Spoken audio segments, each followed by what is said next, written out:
네, 안녕하세요. 코난과 김편의 오디오월드입니다. 추석 연휴가 지나고 첫 번째 촬영이에요. 네, 저는 좀 고향에 내려갔다 왔더니 약간 좀 적응이 안 되는데, 네, 열심히 해보겠습니다. 충청도죠? 네, 네. 네. 김편님도 다녀오셨죠? 아니요. 안 다녀오셨나요? 저는 애들 데리고 영종도 뭐 이렇게 바람 좀 쐬고, 아, 뭐 스타필드 가고, 아, 뭐 쇼핑도 좀 하고 네. 재밌게 보냈습니다. 아, 부럽습니다. 네. 각설하고 오늘 저희는 이 중앙에 있는 이 스피커를 소개하는 리뷰하는 그런 시간을 가지려고 해요.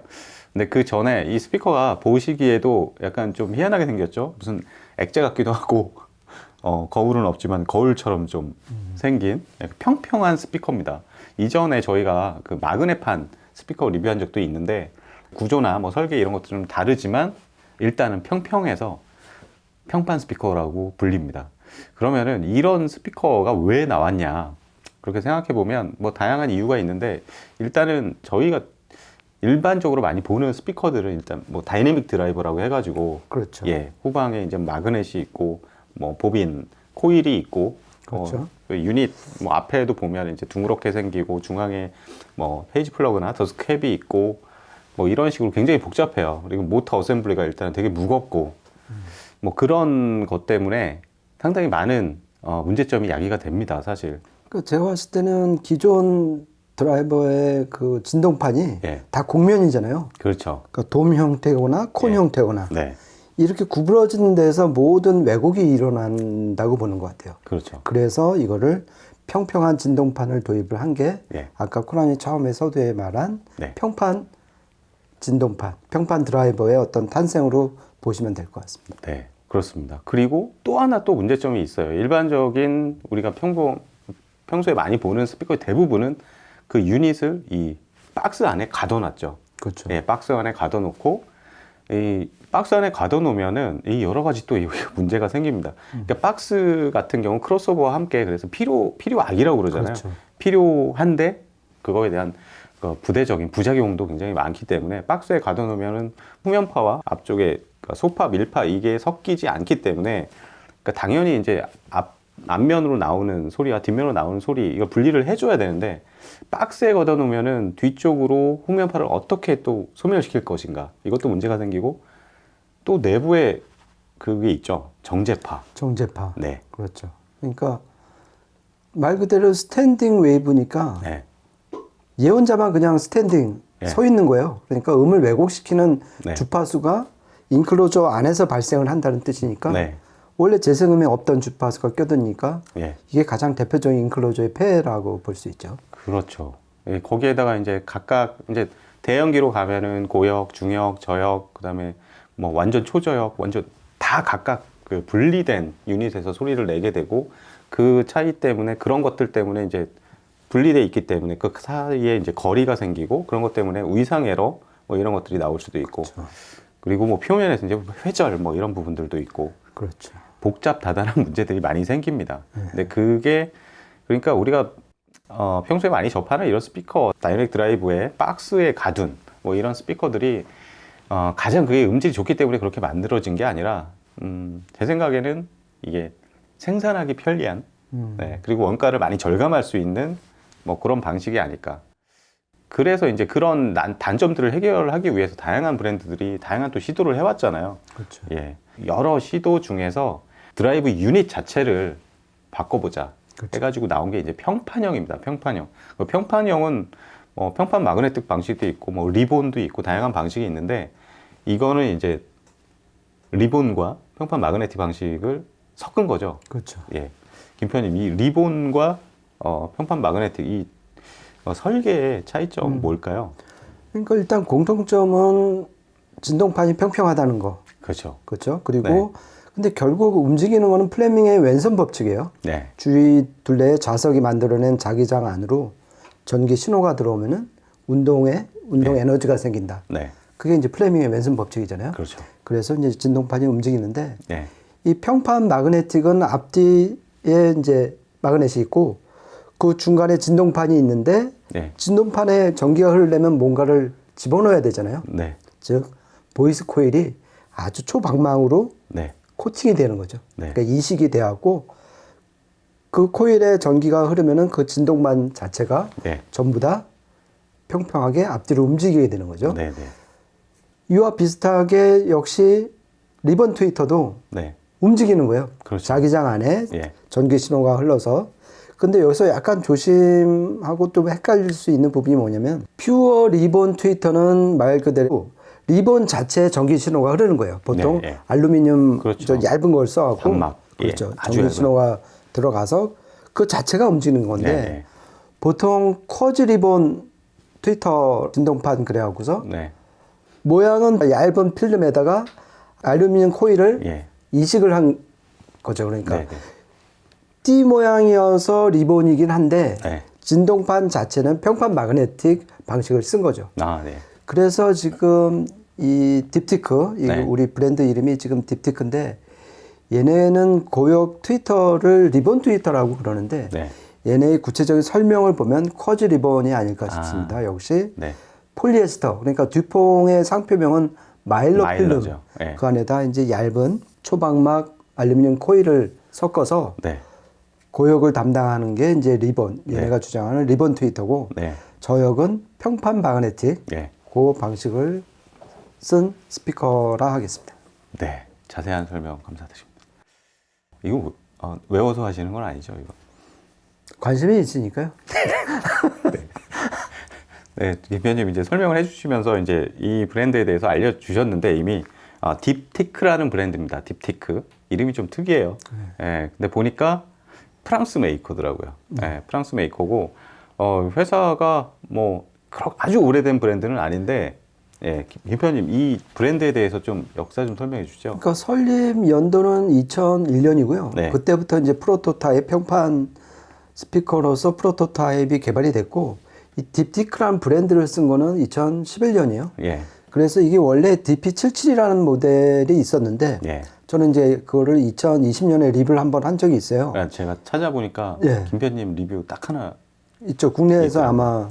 네, 그리고 나서 2021년 작년에 브랜드 탄생 10주년을 맞아서 애니버서리 모델 나온 게 이겁니다. 네. 그래서 얘네 정확한 모델명은 DP77A 애니버서리가 애니버서리. 붙어요. 그래갖고 걔네 설명을 들어보면은 10주년 예, 브랜드 탄생 10주년 기념으로 나왔다라고 그 원래 오리지널 DP77하고 지금 애니버서리 모델하고 보면은 네. 이 스탠드가 완전 다르게 생겼습니다. 네. 그리고 지금 보시면은 딱 느낌이 오실지 모르겠는데 옛날 콘덴서 마이크 형태예요. 아, 맞아요. 그렇죠. 그래갖고 이게 진짜 말 그대로 이렇게 네. 움직여요. 그래갖고 인사하는 것 같아요. 그렇죠. 안녕하세요. 인사하는 것 같습니다. 예. 그래서 스탠드가 지금 많이 바뀐 게 지금 애니버서리 모델의 가장 큰 특징인 것 같습니다. 네. 일단은 보면은 이게 또 완전히 평면이고 블랙에 되게 멋있습니다. 실제 보면은. 그리고 밑에 이제 강철과 여기 이제 나무로 이제 요 접합부를 나무로 책임지고 있고 이게 괜히 움직이게 해놓은 게 아니라 이따가 이제 2부에서 다시 이제 음질적인 그런 부분에 대해서 설명하겠지만 뭐 토인도 마찬가지지만 이 기울기에 따라서 어떻게 세팅하느냐에 따라서 소리도 상당히 또 많이 차이가 나요. 예. 일반적으로 그러면 이제 그 제조사에서 발표한 스펙 자체는 뭐 상당히 단순해요. 뭐 공식 임피던스는 60입니다. 60이고 그 다음에 감도, 예, 감도가 굉장히 낮습니다. 무려 84dB. 84dB면은 막 진짜 밀폐형, 북쉘프 뭐 이런 타입에서나 가끔 있고 요즘에는 사실 제조사들이 저능률로 절대 만들질 않아요. 그렇죠. 이게 구입자들이 상당히 꺼리기 때문에 왜냐하면 앰프의 뭐 출력이나 뭐 이런 것도 굉장히 높은 이런 스펙을 요구하기 때문에 그 판매에 영향을 많이 주죠. 판매가 안 됩니다. 요즘에 그런 스피커들. 예전에는 그 저능률 스피커가 인기인 적도 있지만 그래서 84dB라서 약간 좀 우려되는 부분이 있는데 이거는 청음해보면서 실제 어떤 특성 보이는지 알려드리고요. 그 다음에 이제 전체 주파수 응답 그 구간은 저역 쪽은 50Hz, 그 다음에 고역 쪽 한계는 19kHz예요. 그 저역은 사실 일반적으로 딥베이스, 초저역이라고 하면 40에서 60Hz 이 정도 얘기하는데 중간 저역에서 이제 딥베이스로 약간 더 내려간다. 뭐 그 정도로 생각하면 될 것 같고 고역 쪽은 스펙 자체로 보면 좀 낮아요. 사실 그렇죠. 요즘에 뭐 리본 트위터나 그러니까 퓨어 리본 트위터 아니면 요즘에 베릴륨, 뭐 다이아몬드 이런 트위터들 막 50kHz까지 올라가고 뭐 이런 정도인데 그거는 좀 낮습니다. 일단 스펙으로 볼 때는. 네. 그리고 아까 저희가 말씀 안 드린 게 있는데 네. DP77이잖아요. 아, 예. 요 스탠드를 뺀 요 평판 예. 이 전체 이 케이스 그러니까 이 스피커의 높이가 예. 77cm다. 그렇죠. 그렇죠. 그리고 이 위에 모델이 이제 DP107. 네. 이거는 이제 107. 예. 그 위에가 이제 140, 160 그렇게 있는데 네. 그거는 각각의 높이를 뜻한다. 네. 그리고 상위 모델일수록 지금 이거는 저역 하한이 50Hz인데 네. 40Hz, 30Hz 이렇게 계속 올라가고요. 네. 그리고 또한 고역 상한도 계속 올라가는 거 지금 수치를 네. 보여주고 있습니다. 네. 그래서 아까 김 편님 말씀했듯이 이제 요 아주 크지는 않습니다. 되게 아담해요. 사실 이런 스피커 처음에 막 구입하려고 생각하면 굉장히 큰 것들이 많아가지고 내 골방 안에 어떻게 설치하지? 이런 걱정부터 앞서는데 얘는 아주 사이즈가 제가 보기엔 너무 아담하고 딱 좋습니다. 그리고 이 옆에서 보면은 정말 네. 여기서 코나님이 다 보여요. 옆에서 봐도. 아, 그렇죠. 그러니까 이게 두께가 예. 2cm밖에 안 돼갖고 네네. 정말 정말 흔히 볼 수 있는 스피커는 아닙니다. 분명히. 네. 네. 그러면은 이게 여러 가지 이제 그 평판 스피커에서 이제 초반에도 이제 얘기를 했는데 이게 실제 운용상에서 음질적인 차이, 뭐가 이게 장점일까? 뭐 때문에 이렇게 평평하게 만들까? 이게 사실 여러 가지 진짜 독점적인 어떤 기술이 없으면은 사실 만들기 쉽지 않거든요. 그러니까 연구, 개발 비용이 상당히 많이 들고 시중에서 일반적인 스피커는 사실 시중에서 유닛을 그냥 구입해가지고 만들 수도 있고 그렇지만 이런 것들은 다 개발해서 만들어야 되잖아요. 그렇죠. 네, 그런 부분에서 상당히 만들기를 꺼려하는 사실은 그런 스피커 중에 하나인데 근데 실제 들어보면 여러 가지 강점들이 많이 있어요. 보면은 일단은 이 드라이브 유닛 구조상 이 굉장히 얇잖아요. 필름 자체가 얇고 그다음에 그렇다 보니까 이제 응답 특성, 응답 특성이 굉장히 빠르고 응답 특성이 빠르면 뭐가 좋냐?